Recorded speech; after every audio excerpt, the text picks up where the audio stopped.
Good afternoon, everybody, and welcome to our Tuesday 1:30 meeting. Madam Clerk. Commissioner Rice? Here. Commissioner Dodge? Here. Commissioner Lieberman? Here, shall we stand for the Pledge of Allegiance, please? I pledge allegiance to the flag of the United States of America and to the republic for which it stands, one nation, under God, indivisible, with liberty and justice for all. All right.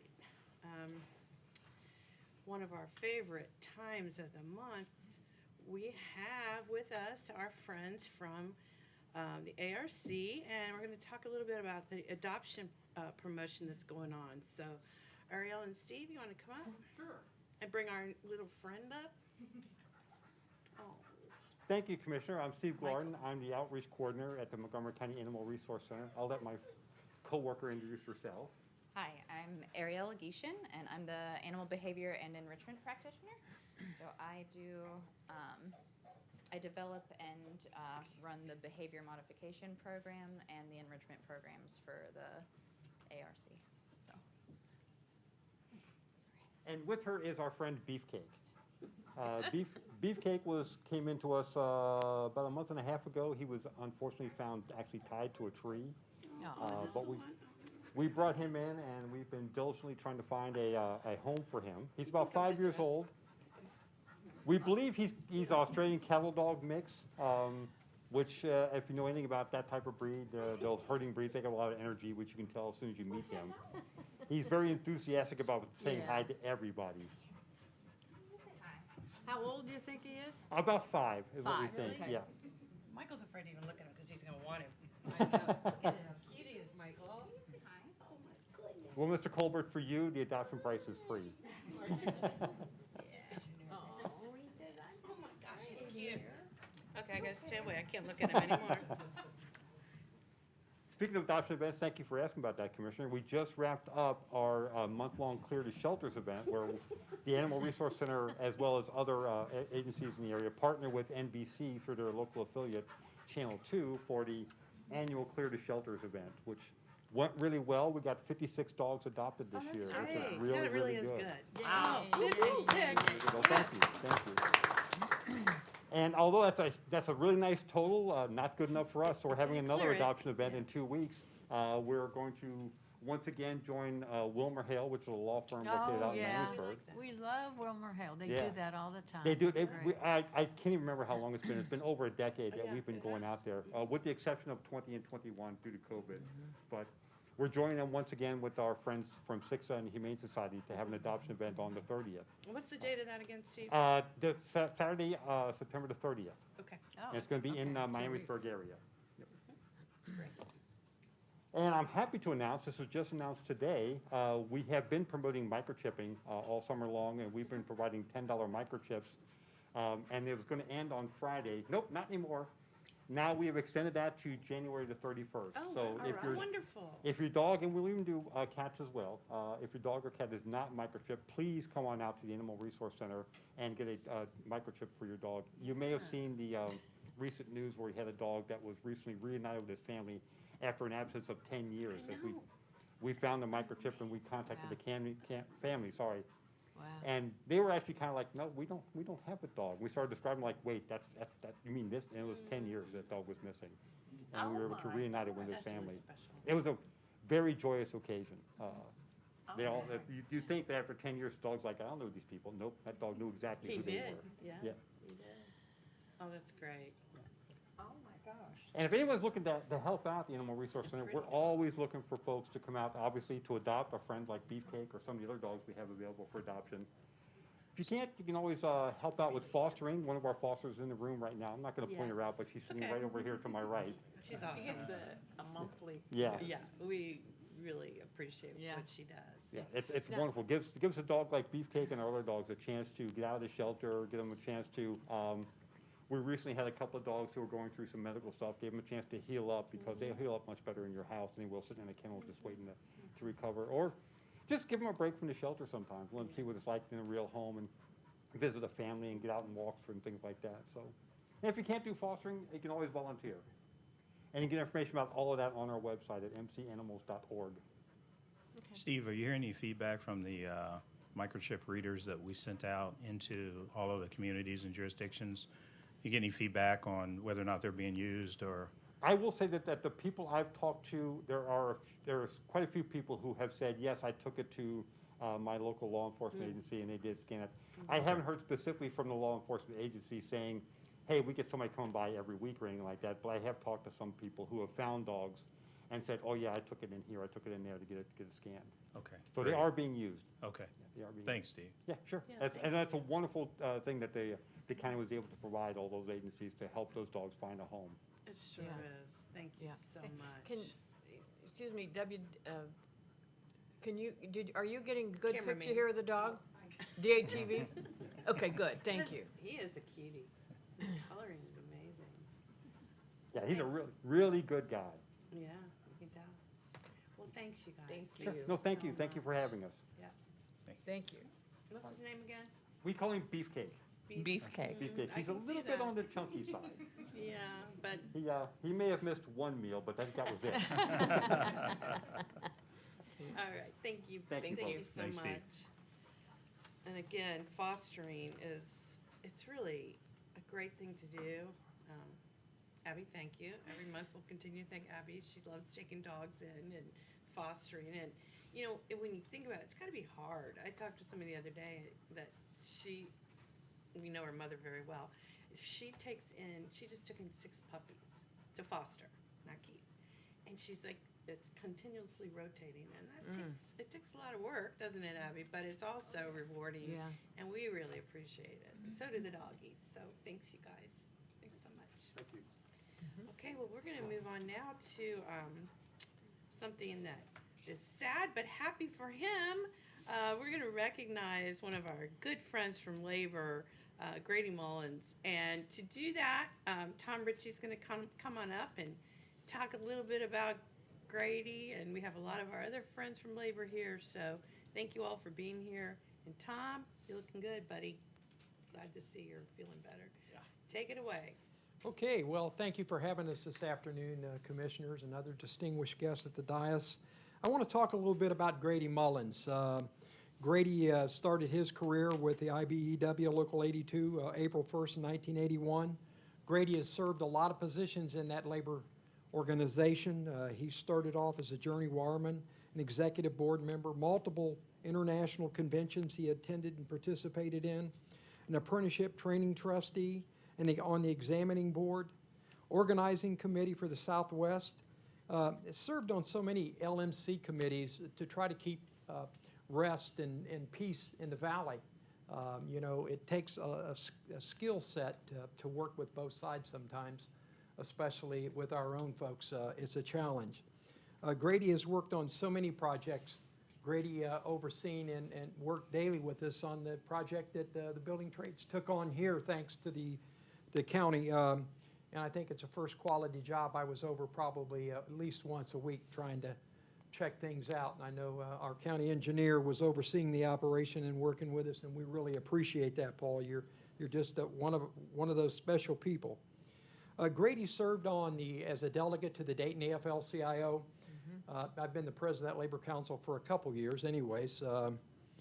But Grady also served as the chair of our executive committee, and he worked on a lot of community boards in this community, working on levies. It's tough to get labor folks who have to go face the lion to talk about raising taxes or increasing deductions out of their pay, but people like Grady have a special talent to do those things. I just want to say that it's been a pleasure for me to work with Grady. I've always been able to call on Grady because he could bring calm, and the new person that has replaced Grady has got some big shoes to fill, but I think Dave's going to be able to do that. You know, I can't think of anything else that you can say to a person from organized labor than to say that Brother Mullins is a true trade unionist, and that is the highest honor that you can give another brother or sister in organized labor. And I tell you, Grady hasn't gone far.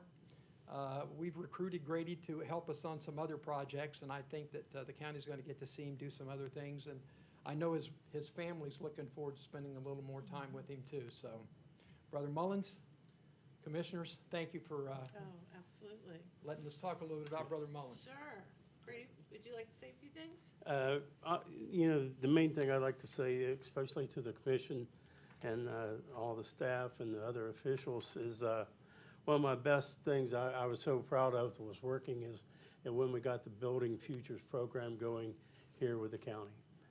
That program is a prime example of the governmental agencies, meaning the commission and Michael Colbert and all the other groups or people under them, working together with labor to bring the disadvantaged people in our community, bring them up, give them a career, not a job, but a career that they can be proud of, that they can drive by this building or that building and say, I wired that, or I set the steel on that, or I did the painting on that.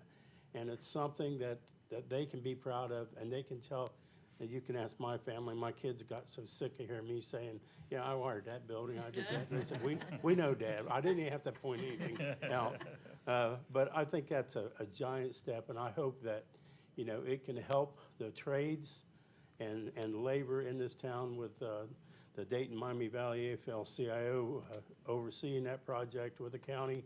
And I think it's just a tremendous opportunity to help people who didn't have that opportunity.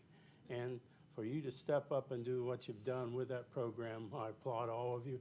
I think it can go do nothing but get better and better and help more of the disadvantaged people in our community. So thank you for that. I appreciate it. Thank you, Grady. Thanks for mentioning that.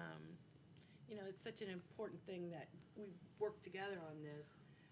And we know the trades, we gotta get more people involved in the trades, right? I mean, Yes. You waited over 40 years to retire, Yeah, right? 43. 43. And we know we've got to bring some of our young folks into the trades. And so that's why we invest in it. And that's why we support, you know, CTC and Sinclair and others who are doing the work. And then, of course, we do support the program that you were just talking about. So we're really happy to do that. I have a very long proclamation, Grady, but I'm going to go ahead and read it because Okay. Well, thank Tom you. talked about some of the things, but you know, this is something you can be very proud of, and I'm sure your kids, same thing. You know, oh, I did that one, but that's because you've done so much. So, whereas the Montgomery County Board of Commissioners honors and thanks Grady Mullins, member of the International Brotherhood of Electrical Workers, Local 82, since April 1st of 1981, and for his profound contributions to the community. And whereas Grady Mullins has held several positions with IBEW, Local 82, including journeyman wireman, executive board member, delegate to the 91 and 96 IBEW conventions, electrical apprenticeship training trustee, IBEW Local 83 examining board, chairman of the IBEW 4th District Southwest Organizers Committee, IBEW Local 82 Labor Management Cooperative, IBEW 82 Union Job Steward, delegate to the Dayton Building Construction Trades Council, and retired as executive director of the Dayton Building Trades. And whereas Mr. Mullins has also been an active citizen involved with other groups as well, including delegate chair in Dayton Miami Valley AFL-CIO Executive Board, executive secretary of the Dayton Building Construction Trades, and the Ohio State Building Trades Executive Board. And whereas Grady Mullins is a dedicated father and husband, married 48 years to his high school sweetheart, Jackie Mullins, with whom he shares 2 children, son Matthew, who is a journeyman wireman and member of IBEW Local 82, and daughter Erin, who works as an assistant athletic director at Dayton Public Schools. Now therefore be it resolved that the Board of County Commissioners of Montgomery County, Ohio does hereby recognize, honor, and thank Grady Mullins for your leadership, dedication, and service to Montgomery County. Please accept our immense gratitude for your accomplishments and contributions to our region. Grady, thank you. Thank you. And Thank we you have- very we'll- much. We'll come down there for a picture and give you this. And we're also thankful that you've said yes to serve on one of our boards, so we're very thankful for that, and we look You're forward to welcome. I working look with you forward there. to it. Yeah, thank you. So Thank let's you. get a quick picture. Oh, okay. Paul, why don't you come down for this one too? Would you mind? Okay, well, let's go. Do you mind coming down for this one? I don't mind. You don't. And Ace is a girl for you. I know he's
Okay, well, with that, we will now Got move on to everything our down. county engineer, Paul Gruner.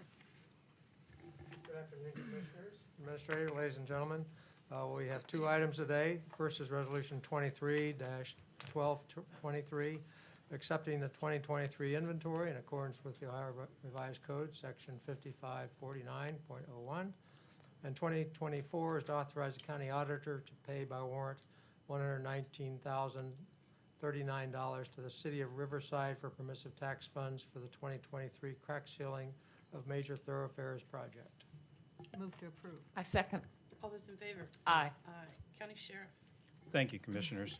Under the County Sheriff, we have two amend agreements. Resolution 1225, City of Moraine for cost and usage sharing of computer-aided dispatch, or CAD, records management, report writing, and interface to CAD for 911 data at the Regional Dispatch Center by updating the payment schedule for years 2024 through 2028. We also have Resolution 1226, Kettering Health Network, Police Department to update the administrative services costs for access to the Law Enforcement Automated Data Center System, or LEADS. I move for approval. Second. All those in favor? Aye. Aye. Clerk of Courts.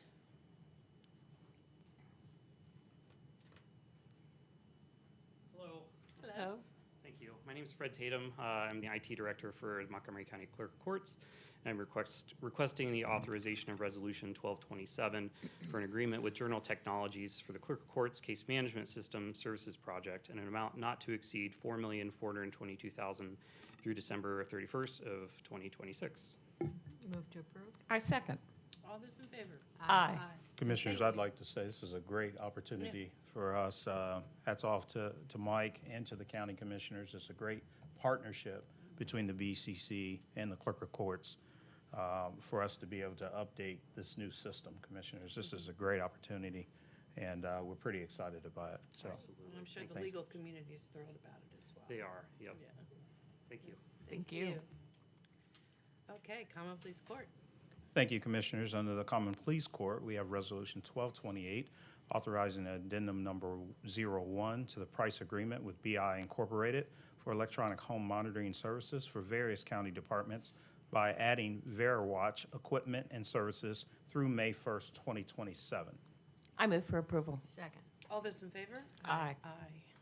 Juvenile Court. Good afternoon. Good afternoon, everyone. On behalf of Juvenile Court, I'd like to request to authorize agreements for Resolution 1229 for 115 recovery for the provision of services for parents and caregivers referred by the Family Treatment Court Program in an amount not to exceed $132,425 through September 30, 2024. Resolution 1230 for Case Western Reserve University for evaluation services for the Mental Health Treatment Court or Life Court in an amount not to exceed $10,000 through September 30, 2024.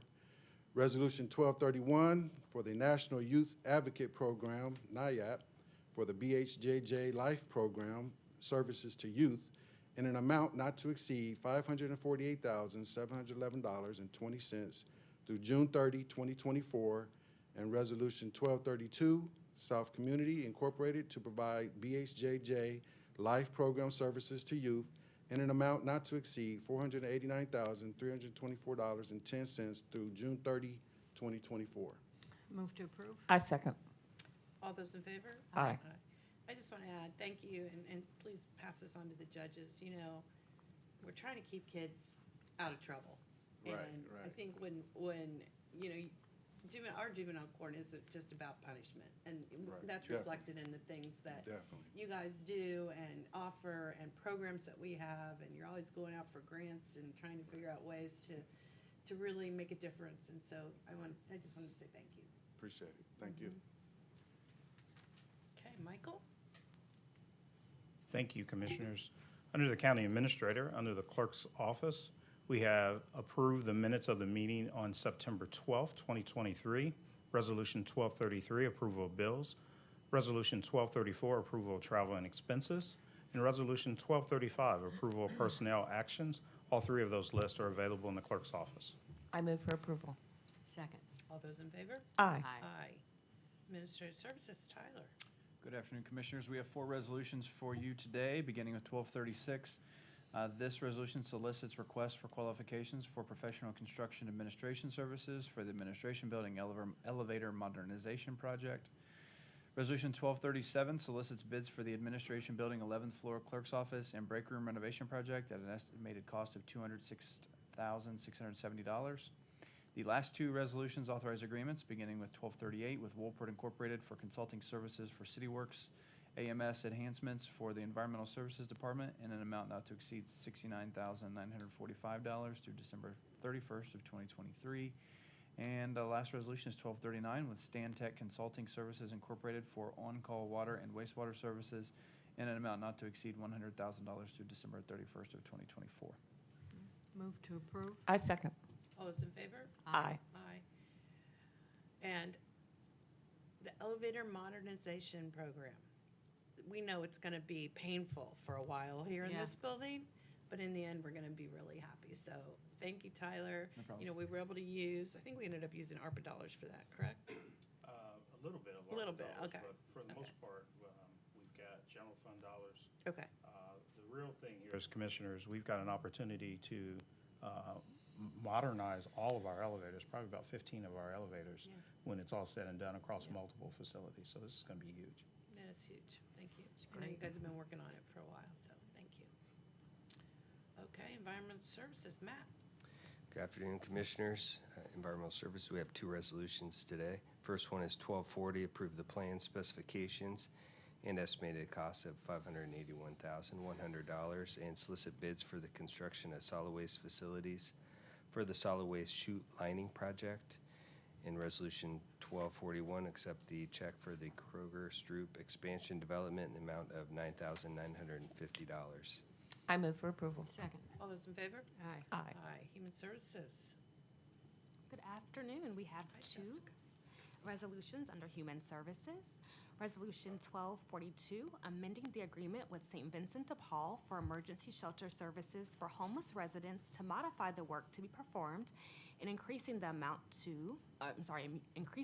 by $188,443.32 for a revised total not to exceed $388,443.32 through September 30th, 2023.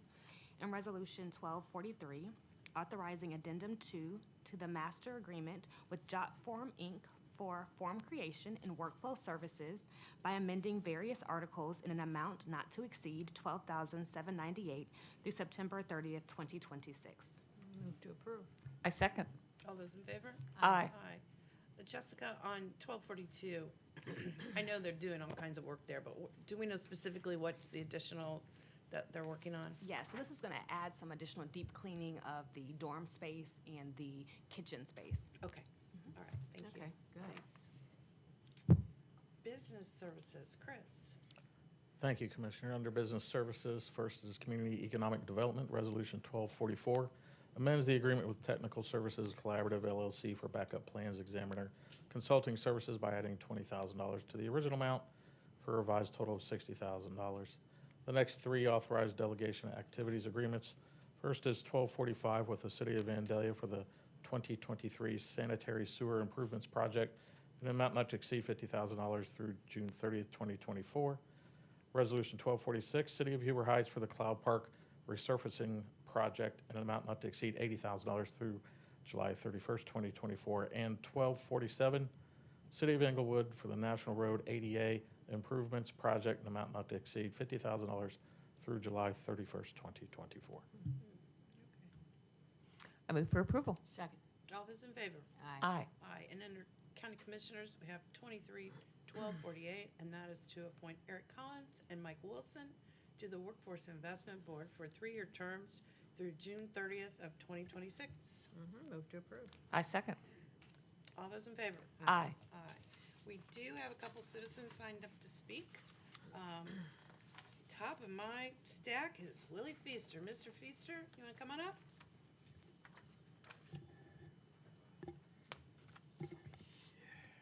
Mr. Feaster, I remind you of the appropriate decorum in addressing the commissioners, please. Thank you. Yeah, okay, Willie Feaster. Last week, me and Deputy Hammond had a few words, but I want to state on the record. I don't have no ill feelings towards that man back there, you know. So I want y'all to know that. He always have treated me very respectful every time I come and I leave. So it's no problem with that man. You know, I just had to say this for the record, man, you know. So, but with that said, though, we're going to go back to what I was talking about again last week, Michael Colbert. Because you said, you hear me, Willie, we hear you. No, bruh, it's beyond hearing Willie. Something need to be done about East 4 and the library. Dayton police, county commissioners, who gonna do something? Them kids fighting every day down there, man. Y'all don't wanna see that. Y'all go the opposite way. But every day, there is multiple fights in the streets, and nobody is addressing that. The kids get to the library. The adults got to get up. At a certain time, all the adults got to get the kids to computers. They ain't thinking about them computers. They ain't chasing each other upstairs, running through the library, getting up on the table, girls twerking, having twerking contests, walking around smoking, blunts, weed, whatever, cussing. And it escalates to the streets. Girls fighting girls, boys fighting boys, girls fighting over boys, boys fighting over girls. But nothing is getting done, but it affects people. When that type of violence is occurring every day, it affects everybody. People scared to walk on this side. Traffic is getting stopped. People got to go over here because they don't want to get caught up in that madness. But who is going to do? What is it going to take? Michael Colbert. What is it going to take, bro? One of them kids to get killed? What is it going to take? Because if you continue to have violence every day, what is the end results of it? One day, one of them kids is going to get killed down there, bro. Between the library, the security guards are tapped out. They don't took over. They don't respect them security guards. I said this before and I'll say it again. Remember back in the day when they had the sheriff down there on 3rd and Main, when it was all the corner chaos? City of Dayton, the mayor, the police, y'all know, you go back to them days. Get some sheriffs, man. Put them down there. Don't nobody care? Willie, ain't no polices? We don't have no polices. They just let them beat each other up. Go down there tonight. You don't believe Willie Feaster? Go down there tonight, see them kids fighting. Go down there tonight and look at it yourself. Just sit back. Who is going to address that? Something got to be done, man. Other than just, I hear you, Willie. That's not going to solve this problem, bro. Them kids don't hear nothing. Thank you, Mr. Feaster. Well, you know, when, I'm not gonna make excuses, but people are working on this. The Downtown Dayton Partnership has led a group. They Yeah, I are. understand that. I understand We're that, Ms. working, Lieber. and RTA and Dayton Public Schools are having conversations. You know, I mean, I'm not blaming anybody, but, I mean, where are their parents, though? Where are their parents? But in the meantime, we talking I about what happened know. in the streets. Ms. I Liberty. understand. In the meantime, it is violence occurring. Willie, every I day, understand, 2 and we blocks. do drive by there. I drive by there you on know. purpose. So you do because know. I do know. And the Dayton police have done it as much as, I mean, they have, but it's a constant thing. And so, as I said, this group's working together to try to see what can be done about busing the kids. But the other thing is, though, Willie, I mean, think about it. Some children do need to go to the library, right? It is kids down there. So, But Ms. Liverman, I know that's, but listen, Ms. Liverman, real quick. If you continue to have the violence like this every day, what it's usually not acceptable. comes out of that? It's not If you continue acceptable. to let them kids fight like this every Well- day, one of them gets stabbed, then next one of them gets shot.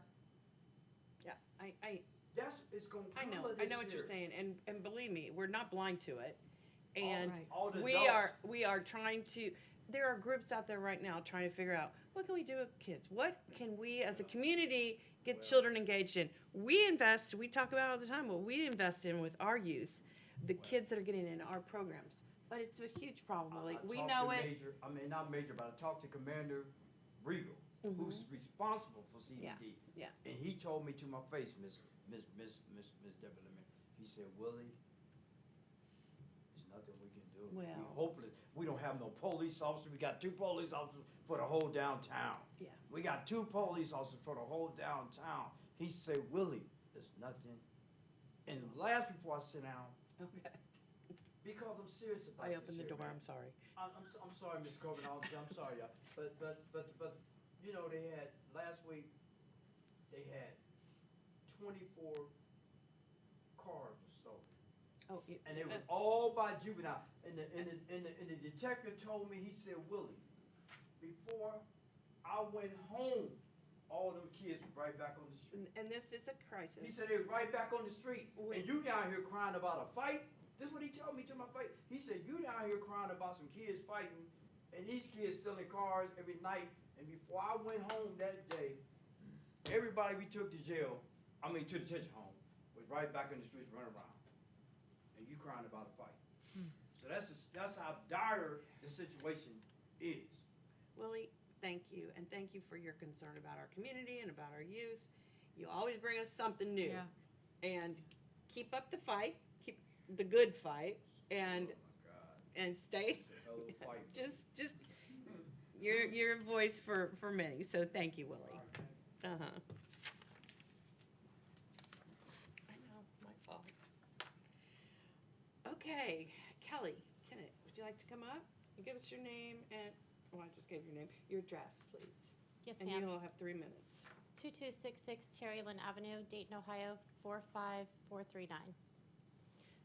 Good afternoon, and thank you for having me. My name is Kelly, and I have 6 amazing children. They are my life and the reason I'm in front of you today. My children were removed from my custody in December of 2021 when they were placed in the temporary custody of a family member of the 2 oldest children, Kaylee Kennett, at the suggestion of Montgomery County Children's Services caseworker Emily Thompson. While in Kaylee's care, they have been subjected to severe mental abuse and neglect, and she is misusing their Social Security funds for her own personal gain, including but not limited to the use of medical marijuana, personal vacations without the children, and to care for her own children. There are currently 9 people living in a 2-bedroom house, including children sleeping in the garage, and this was considered acceptable by Ms. Thompson. Since involved with Montgomery County Children's Services, I have worked a case plan and complied fully with the agency, despite not having an active caseworker communicate with me about the case with my 5 oldest children in almost a year. Although my youngest daughter, Aisha, was considered a separate case due to her birth in the middle of the ongoing case, the case plan was the same as that of my 5 older children. Early in 2023, it became clear to the magistrate in this matter that Ms. Thompson was not working in the best interest of my children and requested Ms. Thompson to be removed from my case completely. The agency decided to comply on Aisha's case. A new caseworker was appointed, which resulted in reunification with Aisha at the very next court hearing. On March 30th, 2023, Aisha was returned home to me. Sadly, the agency did not comply with the judge's recommendation for her to be removed from the case with my older children, and I have no doubt this is the reason that my children are not home today. She has tainted every single aspect of that case. After seeing the way Ms. Thompson conducts business, I could only imagine the destruction that she's had on other families. For a year and a half, I've voiced my concerns at every level of the agency, even appearing here at these meetings, pleading for a new caseworker. I've been overlooked and ignored, and unfortunately, my children are paying the price. I wanted to read to you directly from the magistrate's order regarding this matter. His statements regarding Ms. Thompson are clear and should not go ignored. Ms. Thompson has had no contact with Mother outside of court since October 31st, 2022, and has never seen Mother with her kids. There is an issue regarding a social media post by Ms. Thompson on May 11th, 2023, admitted into evidence as Exhibit J. In it, Ms. Thompson referred to a court hearing that day as a total shit show. She goes on to lament, "I'm tired of working in a system that expects me to do my job, assess safety, protect children, advocate for their best interests, complete thorough and complete investigations for what? Just to sit and collect dust? No one wants the truth." He goes on to say, "The court, however, must address the issues with the caseworkers in this matter. The court cannot ignore Ms. Thompson's May 11, 2023 social media post. It appears to the court that it could not have been related to any matter other than this one, and it is totally inappropriate. As a caseworker employed by Montgomery County Children's Services, Ms. Thompson should understand that there are standards that must be followed by any Child Protective Services caseworker, including a respect for due process rights for the parents that find themselves in this situation. What is clear to the court is that the agency's caseworkers have had a difficult time maintaining their objectivity in this case. Perhaps the agency should have been aware of this and taken steps to put a more objective caseworker in place, as previously suggested by the court." Thank you If very much. you're in this meeting and you have the power to intervene in this matter, I'm begging you to. Thank you very much for this information. Could you stay after and talk to Jessica so we can get your information and get more details after the meeting, please? Sure, Thank you so very much.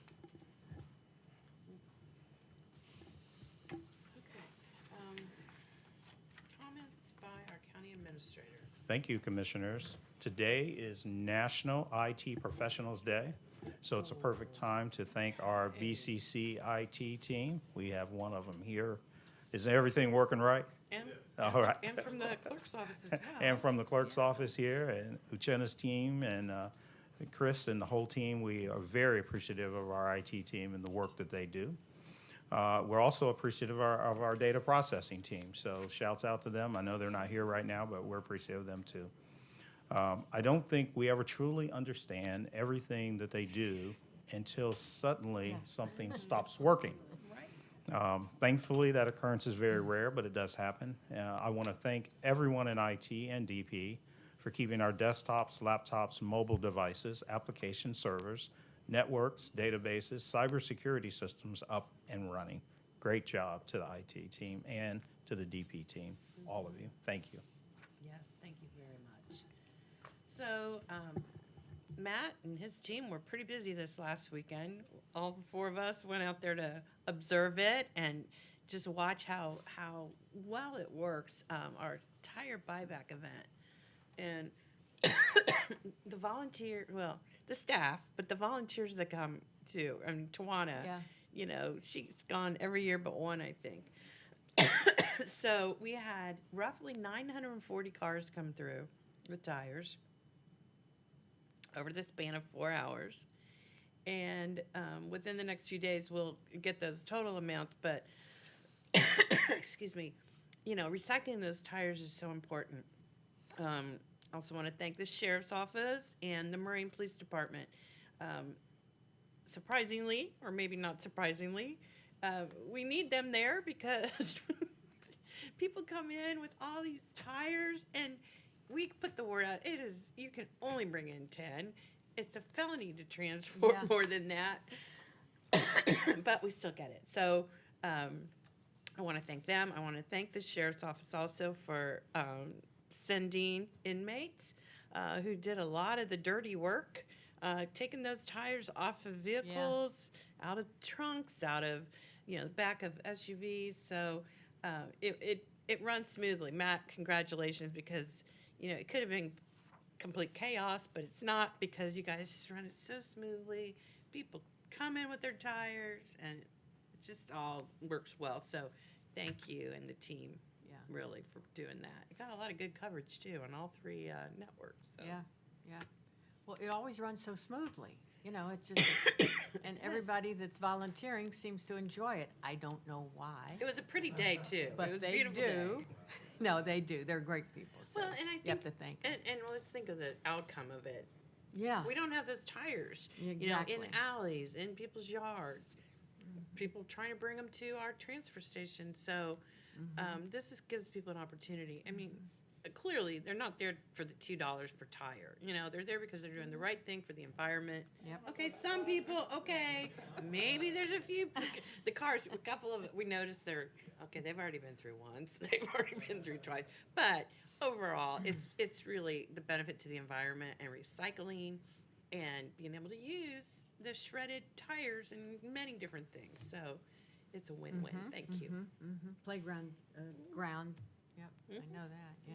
So, well, again, you're busy all weekend because the Water and Solid Waste Departments were at EcoFest in Kettering on Saturday, held outside of the Frays. This was a great event that offered information about sustainability, recycling, composting, water quality, and more.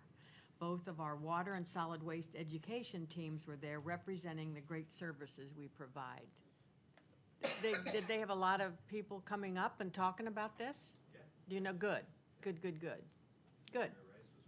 Okay, I good. was there. Oh, Yes, I good. was. Okay. Great. I'm done. Oh, and it was great. And in fact, you had at least 2 stations that I experienced.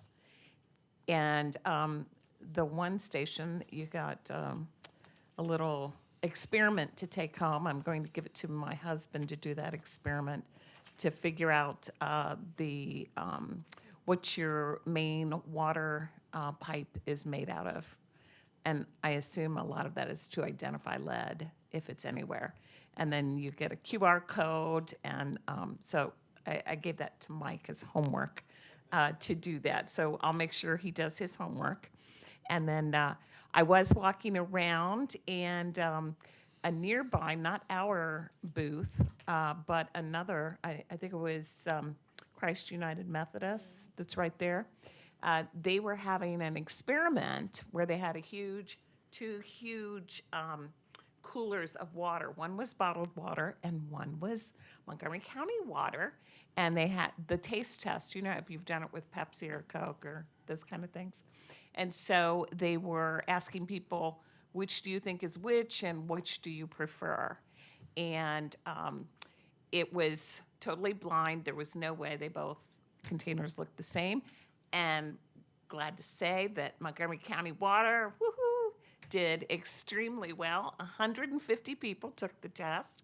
70 preferred Montgomery County tap water, and 50 preferred bottled water, and 30 people couldn't tell the difference. So that's pretty darn good, recommendation for our water. So, and it was fun overall. So that was a great event. It was a totally busy, an incredibly busy weekend. I was at the Air Force Marathon. My first time at the Air Force Marathon. I wish I could say I was running, but I was volunteering. But the cool thing was that there were quite a few Montgomery County employees who came by and said, "Hey, Commissioner," and I was handing out water and block sponges. So an incredible event and a lot of fun. There are block sponges. The real long, the marathon people, there was a half marathon, a 5K, a 10K. So people were all different lengths of runs. But those block sponges, they're actually pretty cool. You put them in this water, and then they run by. You hand it to them. You have to lay your hand out like this so you don't touch each other. And they grab it, and then they squish it over their head or go like this as they continue running. That was very cool. And then we were in the afternoon, we were at Edgemont, the Solar Garden, and they had the placemaking and showing thanking us for our contributions to what they are building out there. It's amazing what they're doing. And then Saturday night, we were at the Rose, which I will admit was my first time at the Rose Music Center, and I'd only heard wonderful things, and it lived up to it. Every word of it. It was an awesome evening, and we were honoring our military, hometown heroes, and that is always a wonderful event. And the country western star, Justin Moore. It was a full weekend, beautiful weather, but so proud of the county and all that we do. We have our fingers everywhere. We sure do.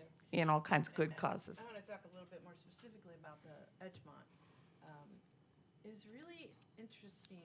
Culture Works, and I think everybody knows what Culture Works does, right? Around the arts. Well, they went for this grant. That it was a $50,000 grant, and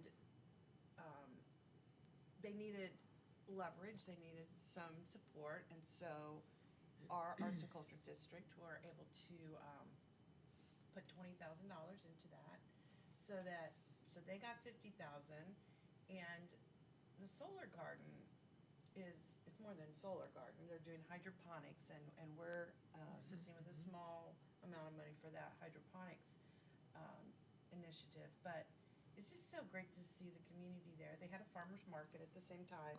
Yeah, you can buy vegetables there, fruit, and just it's one of those things. It's very grassroots, and it's all run by pretty much volunteers, and they're growing and expanding and growing their own food. And you see people from the community coming in. Oh, I get my lettuce here every week. I get this here every week, and so it's really great to see. And we hope that Edgemont continues to grow, and maybe as an example for others, they're doing through the hydroponics, they're doing shrimp right now, and then they hope to do fish very soon. So it's amazing. So I was glad that we were able to somehow fit that into our crazy couple of days. But I have one last thing. okay, This Thursday is International Peace Day. yes. And so I urge everyone to just take a moment. And peace starts from within your family, within your neighborhood, within our community, and within the greater world. So Thank you. we all just need to take a moment, see what we can do. Maybe we can blow some peace down to the library in big proportions. Very nice. That would be wonderful. Okay, well, our next meeting is September 26th, right here, next Tuesday. Yep. Move to adjourn. I second that. All those in favor? Aye. Have a great week.